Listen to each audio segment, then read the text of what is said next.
Buenos días, ingeniero. Buenos días, compañeros. Hoy le vamos a hablar sobre el tema de flores. Somos el grupo número 1. Los integrantes del grupo son los siguientes: Marilyn Juliana Loor, Nelson Stuart Venega, Diana Michel y quienes habla Christopher Díaz Castilla. Este es el índice de cuál es el contenido que le vamos a hablar o dar a conocer a continuación. Comenzaremos hablando con el concepto de flores. La flor es un órgano especializado en la reproducción de semillas, la cual va a dar o va a generar nuevas plantas. A las plantas que tienen flores se les llama espermatofitas y se subclasifican en dos grupos, las cuales es la angiosperma y la gimnosperma.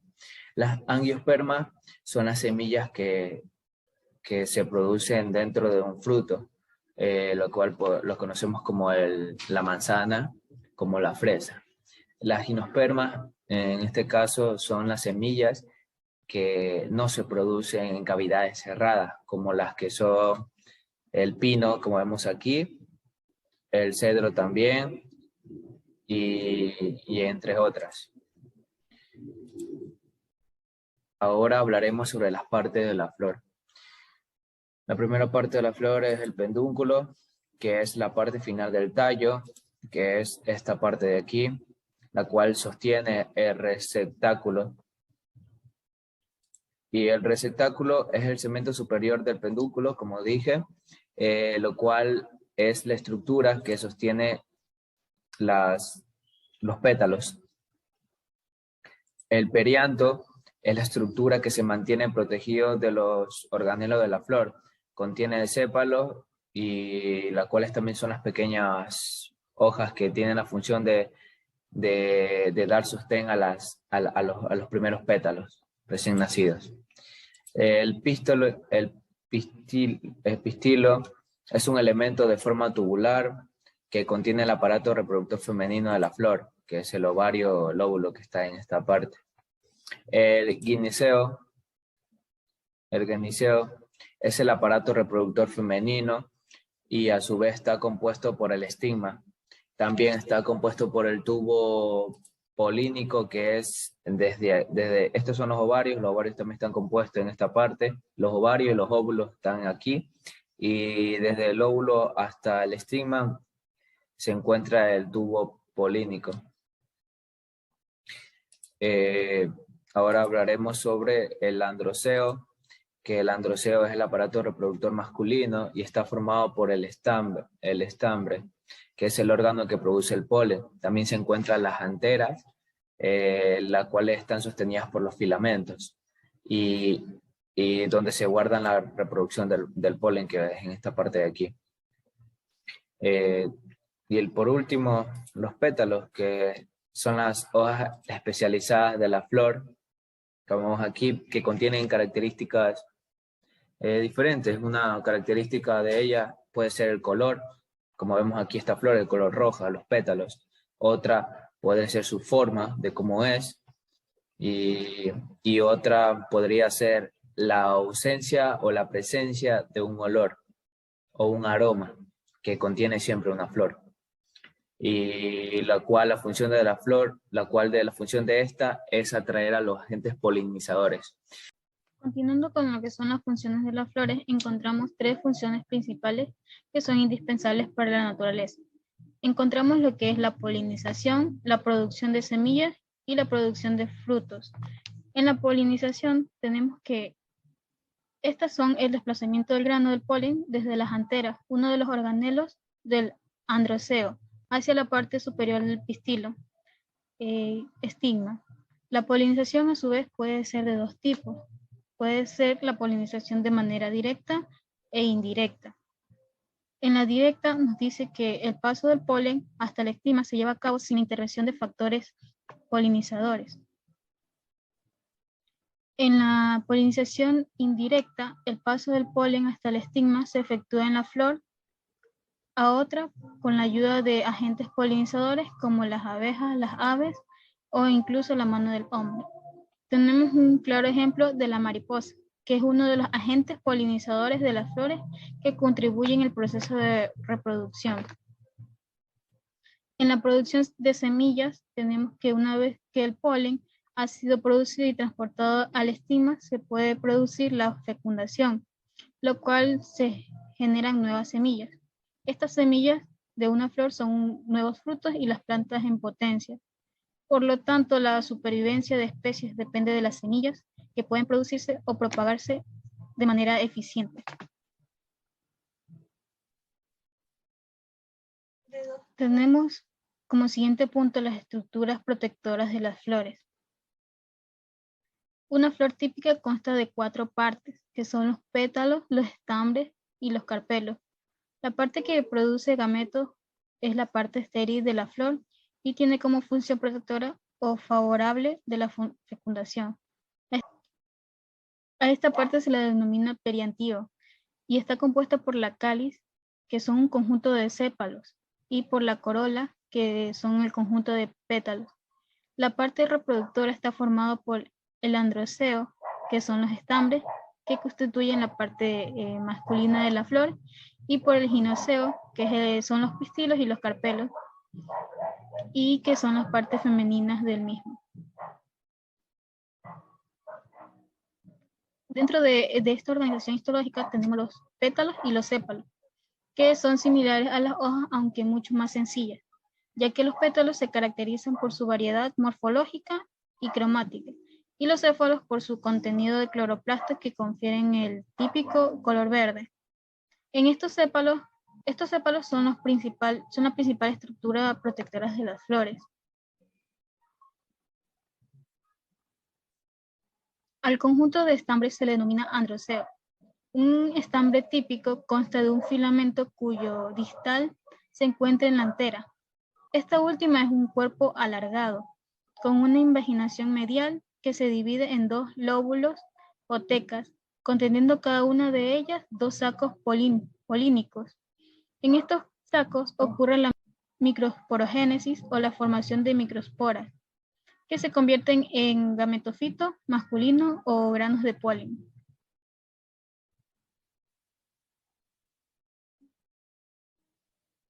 La otra estructura de las flores es el ginoceo, que es el que está formado por uno o por un conjunto de pistilos, cada uno de los cuales está formado por unas o varias hojas, modificadas denominadas carpelos, donde se doblan sobre la misma formando una estructura típica en botella, como tenemos en la imagen.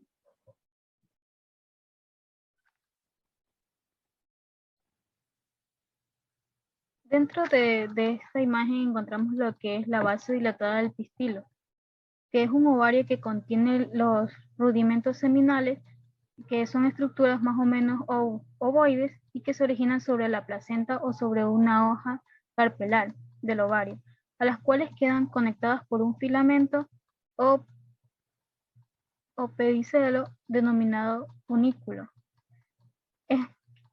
El funículo es un pequeño cordón que une al óvulo y las placentas. Tenemos el rudimento, que es el que está formado por la nucela, que es la parte interna del primordio seminal. Dentro del rudimento también tenemos lo que es el saco embrionario y por uno más tugumentos exteriores. Los tugumentos son los que rodean por completo la estructura excepto el ápice, donde queda un orificio o canal denominado micrópilo. También en los rudimentos seminales se encuentran los óvulos, que se produce la fecundación y a partir de ellos se desarrollan las semillas. Dentro del mismo se encuentran los gametofitos femeninos. También tenemos, dentro de esta imagen, tenemos lo que es el tubo del pistilo, que se denomina estilo, que es la parte superior y pegajosa del pistilo, que se denomina estigma. El receptáculo es donde se insertan los estambres, los pétalos y los sépalos de la flor.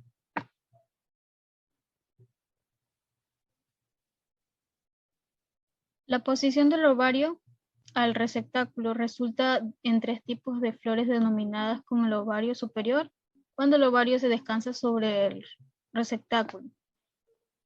El ínfero cuando el receptáculo queda al inferior o más alto del ovario, y medio, denominado también así semiínfero, cuando el receptáculo queda a la altura de la zona media del ovario.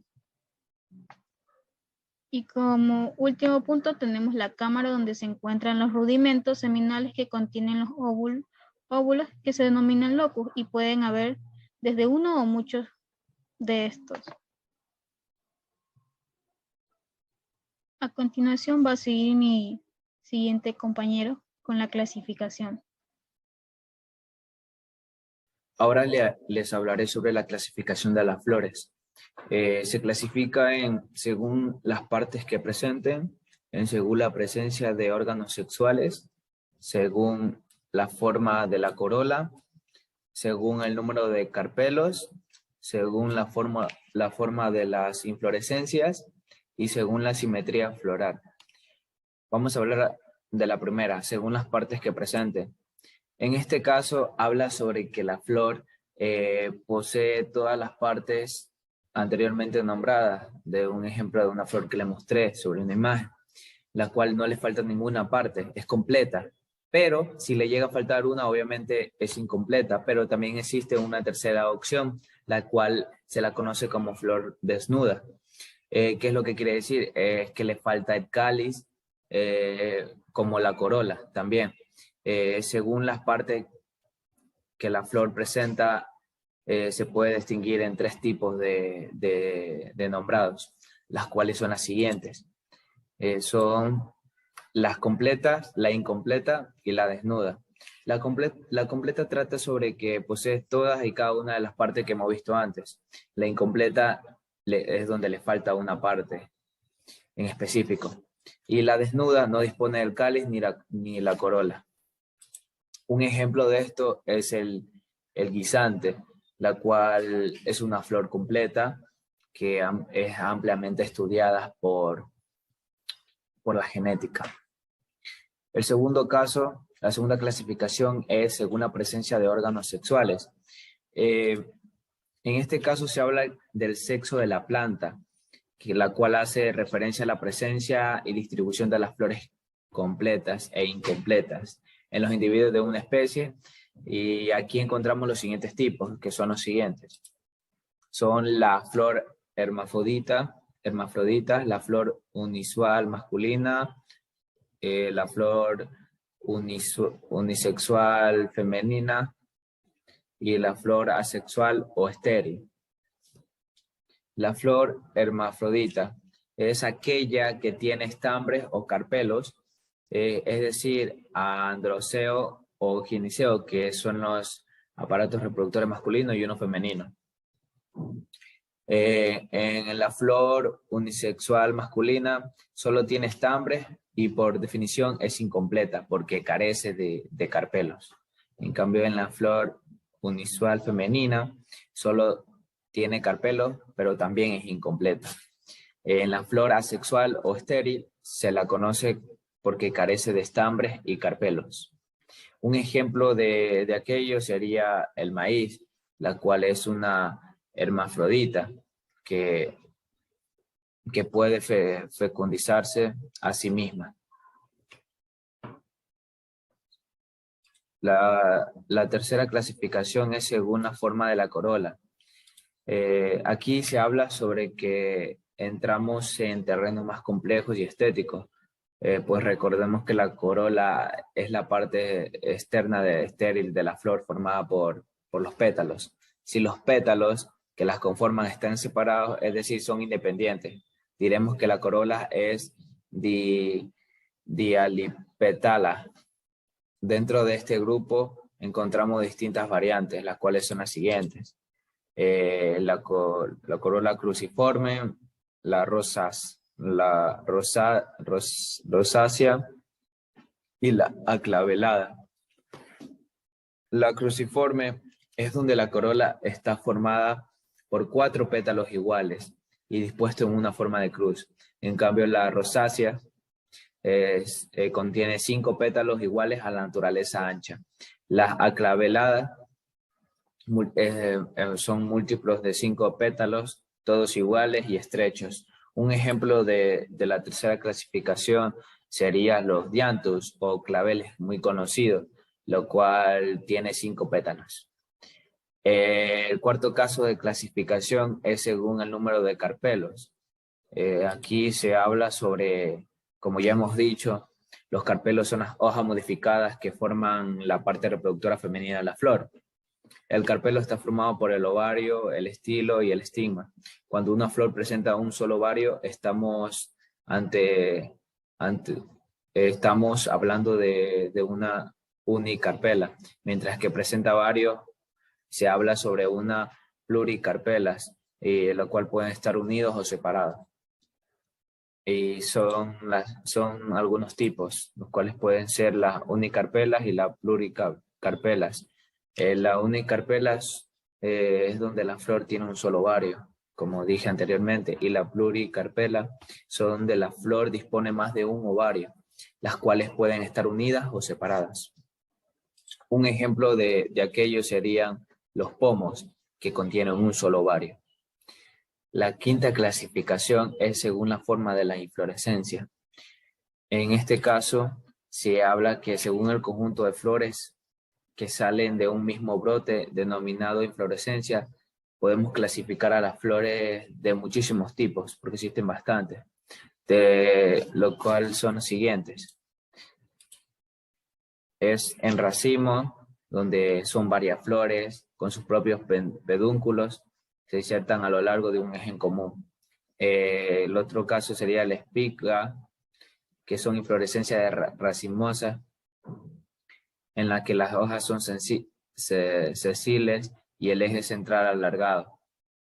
Las flores más jóvenes que se encuentran en la punta.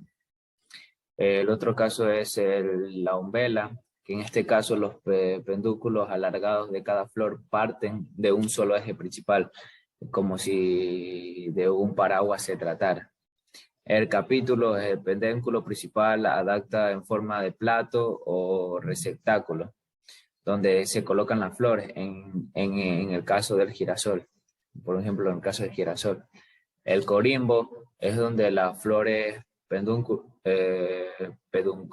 pedunculadas de distintos puntos en el eje central y carecen a la misma altura.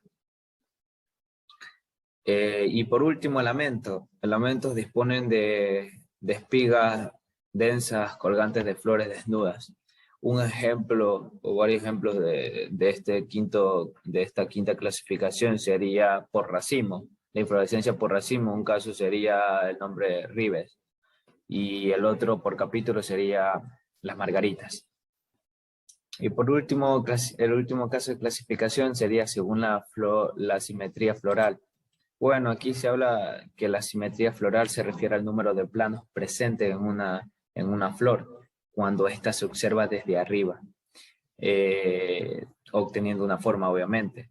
Y según este criterio también observamos varios tipos claramente diferenciados, que son los siguientes, que son la simetría radial, la cual es donde la flor se puede dividir en 3 o más planos de simetría, entre 2 rayos que se repiten la misma estructura morfológica. La simetría birradial es donde tiene 2 planos de simetría perpendiculares. Y en la simetría bilateral es un único plano de simetría, es decir, que la flor está compuesta por 2 imágenes. Es decir, que la flor está compuesta por 2 imágenes. Es como si fuera un espejo. Y finalmente la simétrica, la cual no tiene un plano de simetría, normalmente como un producto de torcedura de alguna de sus partes. Un ejemplo claramente de esto sería el diente de león. Otro también sería los narcisos, y los cuales son radialmente asimétricos. Porque, señora Mercedes, el tema que debe tener es inflorescencia. La inflorescencia. En botánica se conoce como inflorescencia a la disposición de las flores, de las ramas de un tallo. Por lo tanto, la inflorescencia se supone que es una rama que a la línea general es constante para cada especie vegetal. De ahí su importancia en la sistemática de las plantas vasculares. Inflorescencia o inmensa. Nos podemos observar una imagen donde es una inflorescencia, que es la ramificación de una flor para tener más flores. La diferencia entre una flor y una flor es ahí donde es habitual preguntarse cuál es la diferencia entre una flor y una inflorescencia. La respuesta más rápida y sencilla es que la inflorescencia puede contener como flores agrupadas en una estructura floral. La inflorescencia que es tipos y partes. En la parte de la inflorescencia, entre las distintas partes de la inflorescencia hay que definir la siguiente, que son 4, que encontramos el ranking, la ranquilla, el pedicelo y el folículo. Donde el ranking es lo que identificamos como el eje central de toda la inflorescencia y según el comentario del folículo.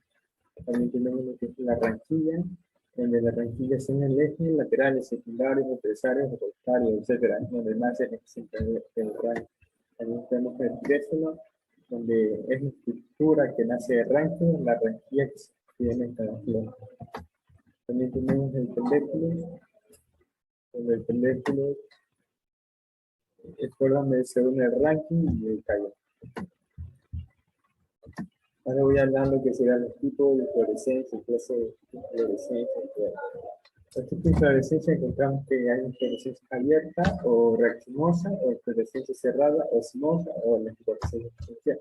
Vamos a ver una imagen de los diferentes tipos de inflorescencia o casos que podemos encontrar. En la inflorescencia racimosa o cimosa puede ser la que son simple, compuesta, homogénea, heterogénea, la que son mixtas. En la simple es en la que consta con un solo rancio o receptáculo con flores, y en la compuesta son las inflorescencias de una inflorescencia de una flor.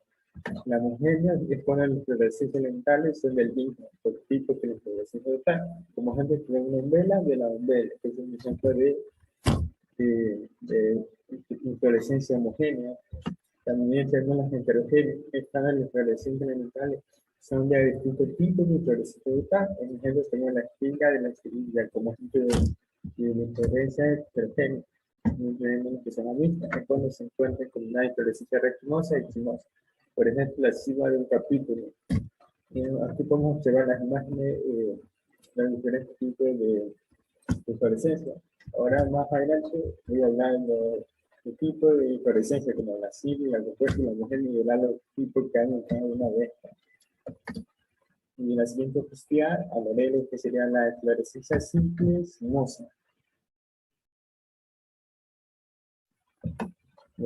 En la inflorescencia simple cimosa, también llamada determinada abierta o indefinida, la inflorescencia cimosa produce en la que serían las opciones laterales, que son igual, tanto como en el eje principal como en el secundario, que nacen a los costados. Página 2007. Podemos llevar un ejemplo de una inflorescencia simple cimosa, que en este caso el ejemplo sería el silicio de citoto oxigenal.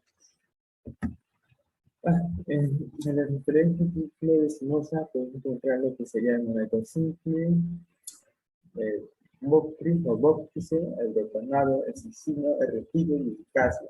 Como podemos observar las imágenes, como sería el tipo de inflorescencia de cada uno de los tipos de inflorescencia cimosa, como tenemos en el caso.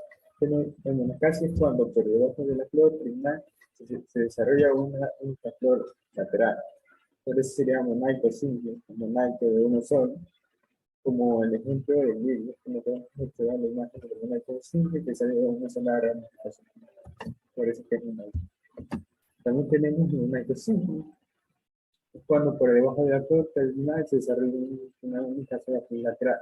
El monaico simple, como ejemplo, tenemos el lirio.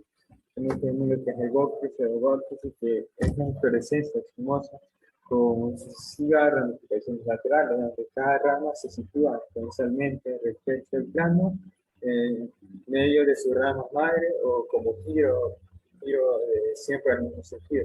Resultado de una cima en la que las diversas ramas no están todas en el mismo plano. Por ejemplo, tenemos el literaco agresante, un ejemplo de bóctrice.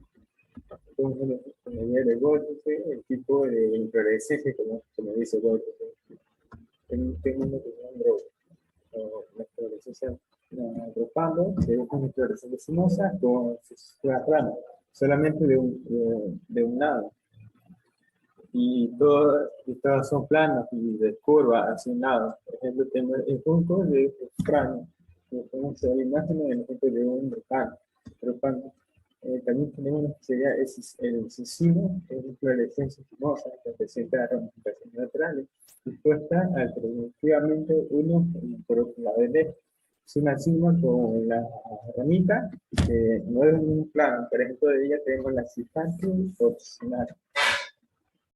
Podemos observar en el cecino, como dije, que es aquí podemos observar la de cecino, que en la cecina la que representa las ramificaciones laterales, uno al lado del otro del eje. También tenemos un rapillo, que es una inflorescencia sinuosa, con pequeñas ramas alternas a un lado y el otro de vertical, que resulta de una cima con otra, en la rama de un solo plano y de una forma ordenada. Tenemos el rapillo, tenemos la dinámica, como podemos ver en la imagen, su forma, y por último tenemos que sería el caso, que son aquellas inflorescencias simples, sinuosas, en las que por debajo de la inflorescencia terminal se desarrolla en las axilas de dos rectáculos opuestos, dos flores laterales. Entonces, podemos observar, entonces simple, la principal y la principal de la axila salen dos inflorescencias opuestas. Ahora voy a hablar de lo que sería la inflorescencia simple resacmosa. Ahora voy a hablar de lo que sería la inflorescencia compuesta. ¿Qué podemos decir nosotros del simple compuesto? La inflorescencia compuesta son aquellas que principal, los laterales, por construir inflorescencia. Es decir, tiene la ramificación de segundo orden superior. Puede ser homogénea, con la inflorescencia principal y la lateral son de ningún tipo o mixta. O cuando la inflorescencia principal y la lateral son de distinto tipo, inflorescencia de mismo tipo. Podemos observar la imagen de un tipo de inflorescencia compuesta, como en el ejemplo tenemos que es una umbela de umbela, de caucho, carota, un ejemplo.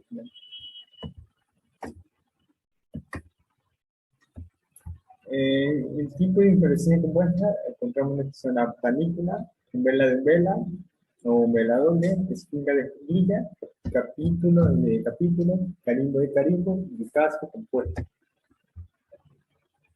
Ahora de la película.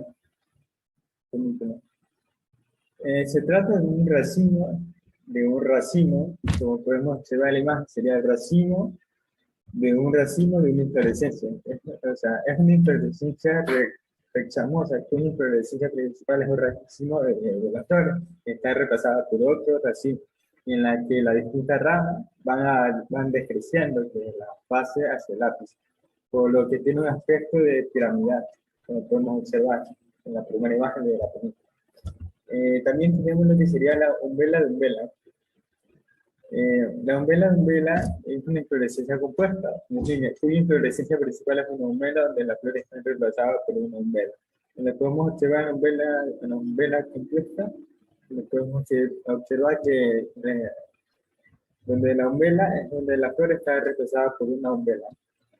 Y también tenemos lo que es la esquillilla, que es una inflorescencia compuesta, como dije, cuya inflorescencia principal es una espiga, donde la flor está reemplazada por espiguillas, donde podemos observar la imagen de espiguilla, donde podemos observar que una espiga de la flor está reemplazada por otra espiguilla, donde podemos nosotros diferenciar los tipos de espiguilla. También tenemos lo que sería la inflorescencia compuesta, cuya inflorescencia principal es un capítulo donde la flor está reemplazada por un capítulo.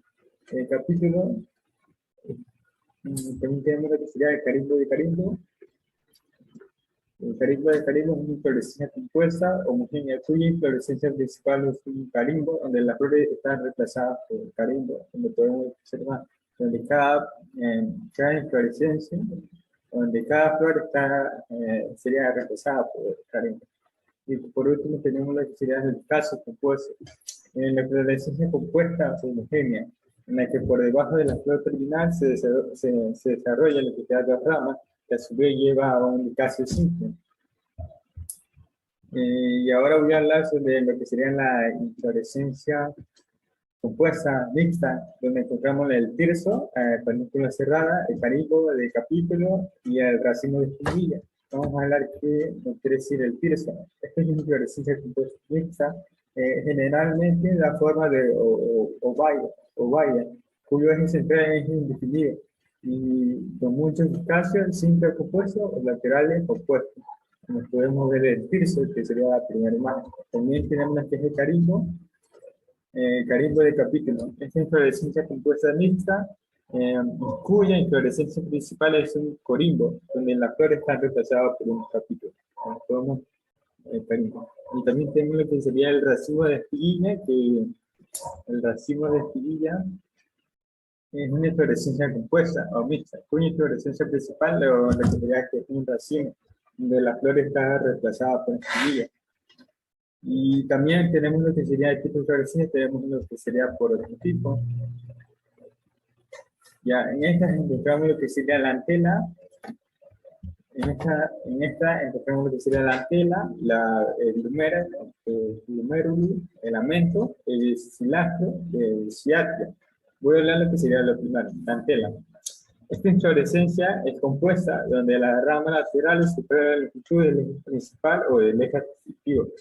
Y también tenemos lo que será el glomeruli, inflorescencia incontraída de forma de más o menos globosa con las flores esenciales o casi. Un tema que sería el amento. Esta inflorescencia es tipo de racimo especiforme, formada por flores unicelulares, o sea, de solo una, como su nombre dice, una zona circular. También tenemos que sería accesible y generalmente desnuda, y de polinización y anemogama o mínimamente colgante. También tenemos lo que sería verticil lastro. Esta inflorescencia formada por cimas contraídas y enfrentadas para que parece constituir lo que sería verticilo y puesto en piso sobre un eje vertical alargado. También por último tenemos lo que sería el ciatio, que se trata de una inflorescencia que simula ser una sola flor o que también está constituida por una flor femenina central. Te decía de un ovario o un coco o pedicilado y un cincerato. Y por 5 grupitos de flor masculina. Podemos observar aquí tenemos el tirso, el versinastro, el ciato, el ameto, el luminielo y el martinela. Este es por último la inflorescencia compuesta mixta y otro tipo. A continuación, mi compañera, que ella va a hablar de lo que serían las plantas monaicas. Ok, continuamos con las plantas monoicas. Estas plantas, a diferencia de la totalidad de los animales, tienden a presentar ambos sexos en un mismo individuo, ya sea con flores perfectas, que son las que tienen los órganos sexuales de los dos sexos, o también produciendo flores a cada uno de los sexos por separado en la misma planta. Se conoce que cerca del 75% de las plantas en el mundo son monoicas. Y hay que recalcar que un término muy utilizado para las plantas y animales que son monoicos es hermafrodita, ya que tienen órganos reproductivos usualmente asociados a los dos sexos. Estas plantas tienen tanto flores masculinas como femeninas, y ambos tipos de flores se encuentran en la misma planta, y su polinización es regularmente por el viento. Generalmente las flores masculinas suelen situarse en el extremo de las ramas o en lugares elevados con la finalidad de que el polen pueda ser dispersado y llegue a la flor femenina. Entre las plantas cultivadas con estas características encontramos el maíz, el sorgo, el arroz, el trigo y cucurbitáceas. Su proceso de fecundación puede darse de la misma manera, puede darse a sí mismo, mientras que las consecutivas solamente pueden ser fecundadas o fecundar a otras. En algunas monoicas, las flores son primero masculinas y luego pasan a transformarse en femeninas con el nombre de protóginas, ya que los carpelos maduran antes que los estambres. Y si tienen una duda de lo que son los carpelos, son las hojas modificadas. Y las únicas monoicas que pueden fecundarse a sí mismas son las que mencionamos anteriormente, como el maíz y el arroz. Las flores pertenecientes a las plantas monoicas se dividen en monóclinas, que estas son las flores bisexuales que presentan organismos de ambos sexos en la misma flor, y díclinas, que son las flores de un único sexo. Pero también pueden combinarse, ya que también podemos referirnos a un término diclinomonoico, que se trata de aquellas flores que presentan órganos de un único sexo, pero producen flores tanto femeninas como masculinas en un mismo individuo. Este estado, que parece muy particular, es muy habitual, ya que permite que la planta se reproduzca tanto de forma biparental, polinizando a otras plantas, como a sí misma también. Este tipo de plantas tienden a mostrar sus flores masculinas en el extremo más elevado de las mismas, para facilitar la propagación de polen mediante elementos, mientras que las flores femeninas acostumbran a estar más abajo.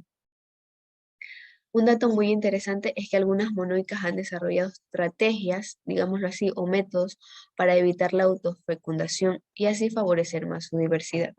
Continuamos con las plantas dioicas. Estas plantas dioicas son el nombramiento de una especie vegetal que presenta apenas órganos sexuales por individuo. Esto quiere decir que cada organismo apenas puede ser hembra o macho, pero no puede ser ambas a la vez, como normalmente pasaría en un individuo monoico. Estos individuos son considerados unisexuales. Solo en caso de malformación genética es cuando un individuo dioico puede presentar más de un conjunto de órganos sexuales distintos, porque normalmente estos órganos se encuentran malformados o incluso atrofiados. Este tipo de plantas se asemeja mucho más a los animales en relación con la distribución de los órganos sexuales, ya que cada individuo presenta un único sexo. En estas plantas las flores las plantas que se forman son imperfectas y apenas poseen estambres en las plantas masculinas o pistilos en las plantas femeninas. Y para que sea considerada una flor perfecta, tienen que poseer dos estructuras simultáneamente. En su proceso de fecundación, una planta dioica, su fecundación ocurre debido a la dispersión del polen en una planta con órganos masculinos. El polen puede alcanzar los órganos femeninos de otra flor y así poder fertilizar. La dispersión del polen ocurre con la ayuda del viento o de animales polinizadores, como los pájaros y abejas, volviendo así la reproducción de estos organismos más difíciles. El aislamiento de estas plantas puede impedir que la reproducción sexual ocurra, favoreciendo la aparición de la reproducción asexual, hecho que puede colocar a estos individuos en desventaja selectiva. La reproducción sexual apenas ocurre si existen dos plantas con el sexo opuesto próximas una a otras. Gracias.